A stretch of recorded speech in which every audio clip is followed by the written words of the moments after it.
Right. BRS నుంచి కాంగ్రెస్ పార్టీలోకి party ఫిరాయించారు అనేటువంటి ఆరోపణలు ఎదుర్కొంటున్నటువంటి 10 మంది ఎమ్మెల్యేలలో 5గురిని విచారించినటువంటి తెలంగాణ స్పీకర్ గడ్డం ప్రసాద్ కుమార్ 5గురిపై అనర్హత పిటిషన్ను కొట్టివేశారు. పార్టీ మారారు అనేటువంటి ఆరోపణలు మాత్రమే, అవి ఆధారాలు లేవు అని ఈ పిటిషన్లను కొట్టివేశారు. ప్రకాష్ గౌడ్, అలాగే బండ్ల కృష్ణమోహన్ రెడ్డి, అరికపూడి గాంధీ, తెల్ల వెంకట్రావు, గూడెం మహిపాల్ వీళ్ళపైన అనర్హత పిటిషన్ కొట్టివేశారు. దీనికి సంబంధించి విశ్లేషించడానికి మనతో జాయిన్ అవుతున్నారు సీనియర్ జర్నలిస్ట్, సీనియర్ విశ్లేషకులు అంది సత్యం గారు. నమస్కారం అండి సత్యం గారు. నమస్తే అండి సత్యం గారు, మనం ముందు నుంచి అనుకుంటూనే ఉన్నాము ఖచ్చితంగా ఈ అనర్హత పిటిషన్ను కొట్టివేస్తారు, ఎందుకంటే ఆధారాలు లేవు అని ముందు నుంచి చెప్తూ ఉన్నారు. మా పార్టీలో జాయిన్ కాలేదు అని కాంగ్రెస్ వాళ్ళు అంటున్నారు. అటు పార్టీ మారారు అనే ఆరోపణలు ఎదుర్కొంటున్నటువంటి ఎమ్మెల్యేలు కూడా మేము బీఆర్ఎస్లోనే కొనసాగుతున్నామని పదే పదే చెప్తూ వస్తున్నారు. సో ఈరోజు మనం అనుకున్నట్టుగానే పార్టీ మారినట్టు ఆధారాలు లేవు, ఇవన్నీ నిరాధార ఆరోపణలు అని చెప్పేసి స్పీకర్ సైతం ఈ అనర్హత పిటిషన్లను కొట్టివేశారు. ఎలా చూడాలంటారు? ఒక్క తెలంగాణలోనే కాదండి, ఏ రాష్ట్రంలో ఇటువంటి పార్టీలు మారినా ఏ పార్టీకి చెందినటువంటి స్పీకర్ అంటాడో ఆ పార్టీకి అనుకూలంగా డెసిషన్స్ వస్తున్నాయి. ఉదాహరణకు ప్రతిపక్షం నుంచి అధికార పార్టీ స్పీకర్ను అధికార పార్టీలో చేరారు అనుకోండి, ఎట్లనే డ్రాగ్ ఆన్ అవుతుంటుంది. అట్లా కాదు, అధికార పార్టీకి చెందినటువంటి స్పీకర్ ఉన్న పార్టీ నుంచి ప్రతిపక్షాలు చేరారు అనుకోండి, వెంటనే సభ్యత్వం రద్దు అయిపోద్ది. ఇది ఒక పార్టీ తరఫున ఒక పార్టీ తప్పు ఇంకో పార్టీ రైట్ అని కాదు, అన్ని పార్టీలు తమ తేడాలతోటి యాంటీ కాన్స్టిట్యూషనల్, యాంటీ ఇమ్మోరల్ దీన్ని ప్రోత్సహించడం అనేది. కాబట్టి ఇది దేశవ్యాప్తంగా రాజ్యాంగ సవరణలు తీసుకొచ్చినటువంటి వాళ్ళకు కానీ, లేదా ఈ దేశంలో ప్రజాస్వామ్యానికి ఇది తూట్లు పొడుస్తుంది కాబట్టి అది నిలబెట్టాలనుకున్న వాళ్ళను కానీ, ఇవన్నీ కూడా ఒక డిస్కరేజింగ్ సిచ్యువేషన్. కాబట్టి ఇటువంటి పరిస్థితుల్లో ఇటువంటి తీర్పే తెలంగాణలో వస్తుంది అనేటువంటి ఎక్స్పెక్టేషన్ ఉంది. తర్వాత రెండోది కూడా, నేను జూనియర్ క్వశ్చన్స్ 2 అడుగుతా ఉన్నా ఈ డిబేట్ మొదలైనప్పటి నుంచి కూడా. బయట జరిగే విషయాలకు స్పీకర్కు సంబంధం ఉంటుందా అనేది నా ప్రశ్న. ఎందుకంటే శాసనసభ అనేది స్టాట్యూటరీ బాడీ కాబట్టి అసెంబ్లీలో జరిగినటువంటి విషయాలు 2. ఒకటి, బీఆర్ఎస్ ఆ ఓటింగ్ కోసం విప్ జారీ చేయలేదు. జారీ చేస్తే విప్పుకు వ్యతిరేకంగా వీళ్ళు ఓటేస్తే ఖచ్చితంగా అనర్హత వేటే. కానీ విప్ జారీ చేయలేదు, చేయాల్సిన అవసరం బీఆర్ఎస్కి రాలేదు, వీళ్ళు బీఆర్ఎస్కి వ్యతిరేకంగా ఓటేయలేదు. ఇది నెంబర్ 1. తర్వాత నెంబర్ 2, వీళ్ళ శాలరీస్ బీఆర్ఎస్ శాసనసభ పార్టీలో భాగంగా కట్ అవుతున్నాయి.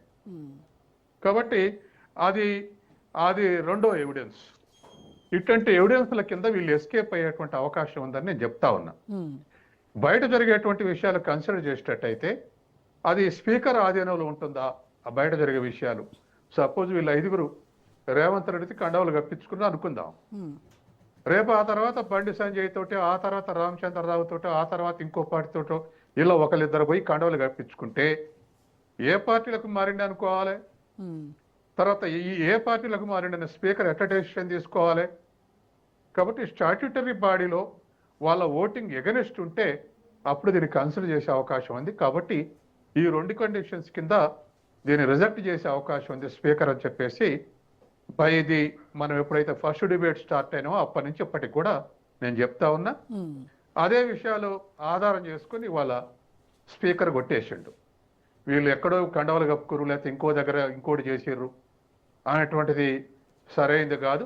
ఆ శాసనసభలో అలా వ్యవహరించలేదు. స్పీకర్కి ఎదురుగా జరగాలి, అవి వ్యవహరించలేదు. స్పీకర్ వాటిని కన్సిడర్ చేస్తారు. తర్వాత ఒకవేళ ఇప్పుడు శాసనసభ పక్ష నాయకునికి మన పబ్లిక్ అకౌంట్స్ కమిటీ చైర్మన్ గాను ఇటువంటి ఇస్తున్నప్పుడు మనకు ఆయనకు అడ్లూరికి ఆ విధమైనటువంటి పదవి ఇచ్చారు, ప్రతిపక్ష కింద ఇచ్చామంటారు. అదొకటి ఫేవరబుల్ డెసిషన్. కాబట్టి ఇటువంటి అన్ని కూడా మనం కన్సిడర్ చేస్తే వాళ్ళ మా మోరల్గా ఆలోచిస్తే తప్పు, ఎవరు చేసిన తప్పే. కానీ కాన్స్టిట్యూషనల్గా లేదా టెక్నికల్గా ఆలోచిస్తే ఇవి నిలబడవని అనుకున్నాం. అదే విధమైనటువంటి నిర్ణయం ఇవాళ ప్రసాద్ కుమార్ తీసుకున్నాడు. రేపు బహుశా బీఆర్ఎస్ మళ్ళీ సుప్రీంకోర్టుకు పోతుంది. మా దగ్గర ఎవిడెన్స్లు ఉన్నాయని, వాళ్ళ దగ్గర ఉన్నటువంటి ఎవిడెన్స్లు ఏమిటో అవి ప్రొడ్యూస్ చేసేటువంటి అవకాశం ఉంది. సార్. అయితే ఇప్పుడు ఇంకా మారినటువంటి ఐదుగురిలో కడియము, దానము వీళ్ళవి ఓపెన్గా మనందరికీ తెలుసు. వాళ్ళు ఏం చేశారు, ఎలక్షన్స్ టైంలో ఏం చేశారు, ఏ పార్టీ తరపు నుంచి పోటీ చేశారు, ఇవన్నీ చూస్తూ వచ్చిన మరి వాళ్ళ పరిస్థితి ఏంటంటారు? ఇప్పుడు ఏ పార్టీలో ఉన్నవైనా ఏ పార్టీకైనా క్యాన్వాస్ చేయొచ్చు. ఉమ్, ఇవాళ ఇవాళ మన దేశంలో ఒక పార్టీ గెలిచి ఇంకో పార్టీ క్యాన్వాస్ చేస్తారు అభ్యర్థులకు వాళ్ళ ఇష్టం వచ్చినట్టు. ఉంటదా పోత తర్వాత క్యాన్వాస్ చేస్తారు. అందుకని కడియం శ్రీహరి విషయంలో అదే కన్సిడర్ చేస్తారా, అది లెక్కలోకి వస్తుందా? అలా బిడ్డ కోసం ప్రచారం చేసింది, లేదా బిడ్డకు ప్రతిపాదించిన పేర్లలో కడియం శ్రీహరి ఉండు కాబట్టి అది టెక్నికల్ గా దొరికిపోతాడు అనేటువంటిది ఎక్స్పెక్టేషన్. కాబట్టి కడియం శ్రీహరి విషయంలో ఆ 2 రిజర్వేషన్స్ ఉన్నాయి. దానం నాగేందర్ విషయంలో ఇంకా ఎక్కువ ఎవిడెన్స్ ఉంది. అంటే మరొక పార్టీ తరఫున పార్లమెంట్ సభ్యుడిగా పోటీ చేశాడు. కాబట్టి దానం నాగేందర్ విషయంలో కష్టమైన విషయం కావచ్చు, రద్దు కాకుండా ఉంటాం. కాబట్టి ఈ 2 విషయాల్లో సుప్రీంకోర్టు ఏ ఎవిడెన్సులు తీసుకుంటుంది, ఏ నిర్ణయం తీసుకుంటుంది అనేది చూడాలి. ఓకే. మనం చూసాం సార్, అసెంబ్లీలోనే రేవంత్ రెడ్డి ఉప ఎన్నికలు వచ్చేటువంటి అవకాశమే లేదు, ఎట్టి పరిస్థితుల్లో ఉప ఎన్నికలు రావు అని ఆ రోజే డిసైడ్ చేశారు. అంటే ఏంటి దాని ఉద్దేశం? ఇలాంటిది ఏదో జరగబోతుంది అనేదే కదా? ఖచ్చితంగా. ఎందుకంటే వాళ్ళు నేను చెప్పిన ఈ 2 ఎవిడెన్సులు వాళ్ళు కూడా అనుకొని ఉంటారు. విప్పుకు వ్యతిరేకంగా వేయలేదు. తర్వాత టెక్నికల్ గా వీళ్ళు శాలరీస్ బీఆర్ఎస్ పార్టీ లెజిస్లేటివ్ పార్టీలో కట్ అవుతున్నాయి అనేటువంటిది ఒక 2 ఎవిడెన్సులు సరిపోతాయి అనుకుని ఉంటారు. తర్వాత రెండోది, స్పీకర్ నిర్ణయం తీసుకున్న తర్వాత మళ్ళీ హైకోర్టు సుప్రీంకోర్టు డెసిషన్ తీసుకురావాలంటే మళ్ళీ టైం పడుతుంది, దానికి ఆర్గ్యుమెంట్స్ ఉంటాయి. కాబట్టి ఎంత మేరకు డ్రాగ్ ఆన్ చేయాలనుకుంటే అంత డ్రాగ్ ఆన్ చేయాలనుకుంటారు. ఎందుకంటే ఇవాళ శాసనసభ ఎన్నికైనటువంటి ప్రతినిధులు వెంటనే రద్దు కావడానికి ఇష్టపడరు కదా. కాబట్టి డ్రాగ్ ఆన్ అవుతూ ఉంటే ఇంకా ఈ మారినటువంటి వాళ్లకు అవి బెనిఫిటే. కాబట్టి సహజంగానే డ్రాగ్ ఆన్ చేసి, ఇప్పుడు ఏదో అసెంబ్లీ ఉంది ఏదో రాష్ట్రంలో, సమయానికి గుర్తురాట్లు 5 ఏళ్ళు డ్రాగ్ ఆన్ చేశారు. మళ్ళీ ఎలక్షన్స్ వచ్చే వరకల్లా ఈ పార్టీ మాడు డ్రాగ్ ఆన్ అయింది. స్పీకర్ ఇష్టం ఉంది, అట్లా డ్రాగ్ ఆన్ చేశారు. ఇక్కడ ఇవాళ బీఆర్ఎస్ సుప్రీంకోర్టు వేరు కాబట్టి సుప్రీంకోర్టు స్పీకర్ని ప్రెజరైజ్ చేస్తుంది కాబట్టి, తర్వాత శాసనసభ లేదా జ్యుడిషియరీ లేదా ఎగ్జిక్యూటివ్కి వైరుధ్యం వచ్చినప్పుడు కొద్దిగా ఓపికలు పాటిస్తున్నారు. కాబట్టి సుప్రీంకోర్టు అవుట్ రైట్ గా వీళ్ళ రద్దు అని డెసిషన్ ఇవ్వలే, స్పీకర్ని త్వరితగా నిర్ణయం తీసుకోండి అని మాత్రమే సజెస్ట్ చేశారు. కాబట్టి సుప్రీంకోర్టు రెస్పెక్ట్ ఇవ్వాలి కాబట్టి ఆ డేట్ లోపు, రేపు ఎల్లుండో డేట్ ఎగ్జాక్ట్ కాకుండా ఆ డెసిషన్ తీసుకున్నాడు. కాబట్టి సహజంగానే స్పీకర్ డెసిషన్స్ ఈ సభ్యులకు ఫేవరబుల్గా ఉంటుంది అన్నది 99% ఎక్స్పెక్టేషనే. కాబట్టి ఎక్స్పెక్టేషన్ చేసిన అనుగుణంగానే ఉంది. రేపు సుప్రీంకోర్టులో ఈ స్పీకర్ చేసుకున్న డెసిషన్ని హానర్ చేస్తుందా లేదా వాటి మించి ఎవిడెన్స్ ఏమన్నా ప్రొడ్యూస్ చేస్తుందా అనేది మనం వెయిట్ అండ్ సీ.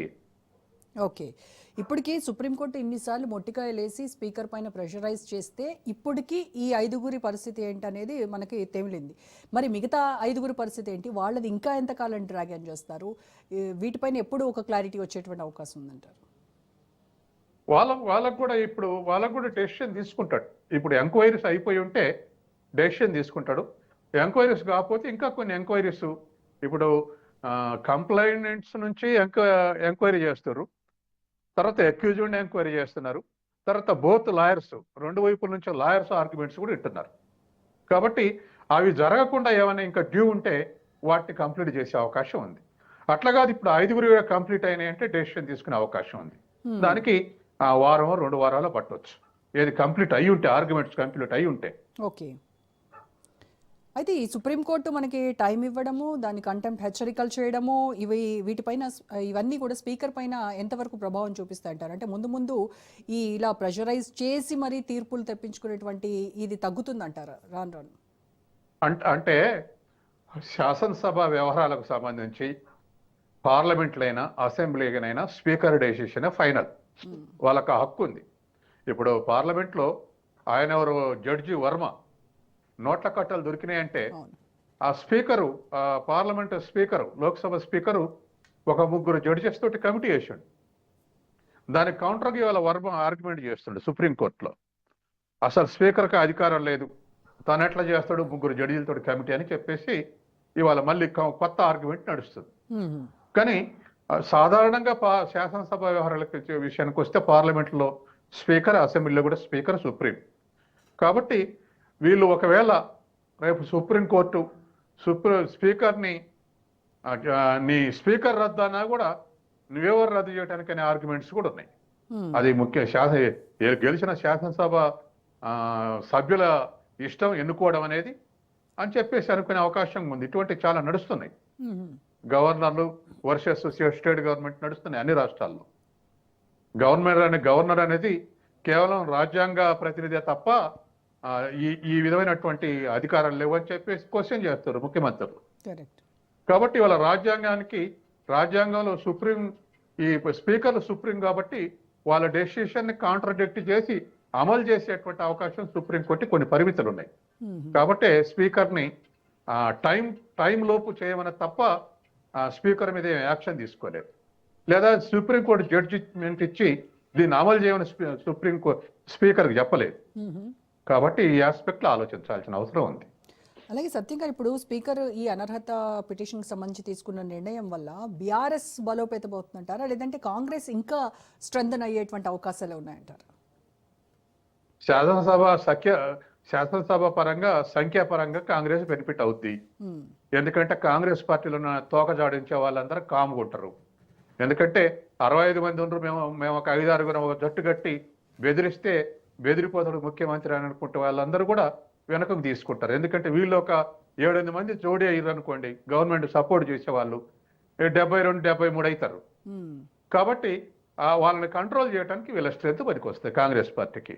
ఇక మోరల్ విషయానికి వచ్చినప్పుడు పార్టీ మారినని ఓడించండి అని చెప్పేసి బీఆర్ఎస్ జనంలో పోతే జనంలో సహజంగానే బీఆర్ఎస్కి ఫేవర్గా ఉంటుంది. ఏది మేము గెలిపించిన పార్టీలు లేడని. కానీ అది ఒక్కడే నిర్ణయించదు. ఎందుకంటే గెలవడానికి అనేక కారణాలు ఉన్నాయి, పార్టీ మారడమే కాదు, ఓడిపోవడానికి గెలవడానికి కూడా. ఇప్పుడు బీజేపీ చేస్తుంది కదా, మధ్యప్రదేశ్లో చేసింది కదా, మారిన వాళ్ళని రాజీనామా చేయించి మళ్ళీ గెలిపించుకున్నారు. బీజేపీ ఏమంటుందంటే మా తప్పు లేదు, మేము మా పార్టీ మారుతున్న వాళ్ళని రాజీనామా చేయించి గెలిపించుకుంటాం అంటాం. అది కూడా తప్పే. ఎందుకంటే ఒక పార్టీకి ఒక గుర్తుకు గెలుపు జడ్జిమెంట్ ఇచ్చినాక వాళ్ళని మార్చి 5 ఏళ్ళు కాకముందే వాళ్ళతో రిజైన్ చేసి మేము గెలిపించుకుంటామంటే అది కరెక్ట్ కాదు కదా. 100 కోట్లు ఇచ్చి మార్పిచ్చి ఇంకో 100 కోట్లు పెట్టి గెలిపిస్తామంటే అది కరెక్ట్ కాదు. కాబట్టి ఒకసారి ప్రజలు ఒక గుర్తుకు ఒక పార్టీ ఎన్నికల ప్రణాళికకు ఓటేసిన తర్వాత దాన్ని డిజోన్ చేయటం అనేటువంటిది ఖచ్చితంగా మోరల్గా కరెక్ట్ కాదు. 5 ఏళ్ళు ఆ సభ్యుడు కట్టుబడి ఉండాల్సిందే.